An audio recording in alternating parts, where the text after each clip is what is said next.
With MPGs on everyone's minds these days, you can really see it coming. The 3-cylinder engine is back, and it's no Mirage. Or is it? It's easy to look at this car and immediately dismiss its relevance. Sold from a company about which the American car shopper has long since forgotten. Styling reminiscent of a late 90s Hyundai, and a 74 horsepower output which doesn't lend to bragging rights. Yet, after spending a week with Mitsu's reboot of their smallest gas-powered car, the all-new 2014 Mirage, I came away pleasantly surprised. An advertised 40 mpg combine ranks it higher than any of its non-hybrid competitors. The build quality is better than I would have imagined, and it's notably quick and nimble. Clever interior volume means even riding in the rear seats is a breeze, with plenty of leg and headroom for adults, though it's free of any kind of sculpting or armrests. And cargo room, at 17 cubic feet, is larger than that of a Ford Fiesta's. It's technically big enough to be considered a compact by the EPA, which rates the gas mileage at 37 mpg city, 44 highway with the continuously variable transmission. Choose the 5-speed stick shift and you'll save $1,000, but lose 3 mpg. This CVT is actually quite good at maximizing what the 1.2-liter engine is offering, containing technology that automatically selects the optimal gear ratio based on road and driving conditions. As expected, the Mirage drives with more power and finesse in its intended venue, around the town city-type driving, though it can still climb a country hill without traffic mounting behind it.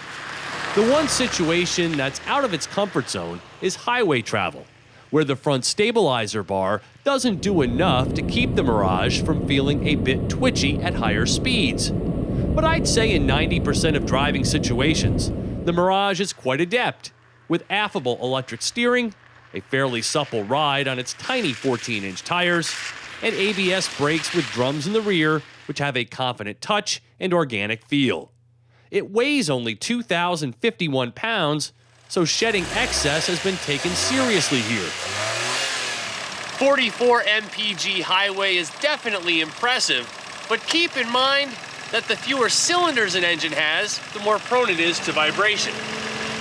The less agreeable 10% of its character is on display when you hammer the accelerator, mainly during a highway merging scenario where so much unusual sound is created, it's hard to distinguish between the anguished CVT, strained Myvec engine system, and oddly deep exhaust.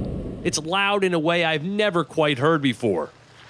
The base Mitsubishi Mirage DE starts at under $14,000, while this well-equipped ES with CVT and the optional navigation package with rear-view camera stickers for $16,890.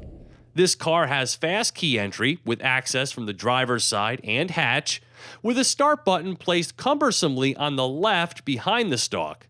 There's also automatic climate control, cruise control, stereo controls on the wheel, and a Bluetooth system that unfortunately doesn't incorporate voice commands. The Navi system itself is very good, however, and feels like the most expensive part of the entire car. It's just too bad the 4 cheap speakers don't translate the sound. A general lack of stuffed space needs fixing too. The funky fabric design and palette of attention-grabbing colors should appeal to the Mirage's intended audience, but the car's body? It just screams poor, and that's something Ford and Chevy have learned to remedy in their subcompacts. Built in Thailand and going head-to-head with the Fiesta 1-liter 3-cylinder, the Mirage gets better city mileage and doesn't have to be ordered with a manual transmission like the Ford. All told, the Mirage is more proficient than it looks and is perhaps Mitsu's most keenly focused vehicle. For TestDriveNow.com, I'm Steve Hammis.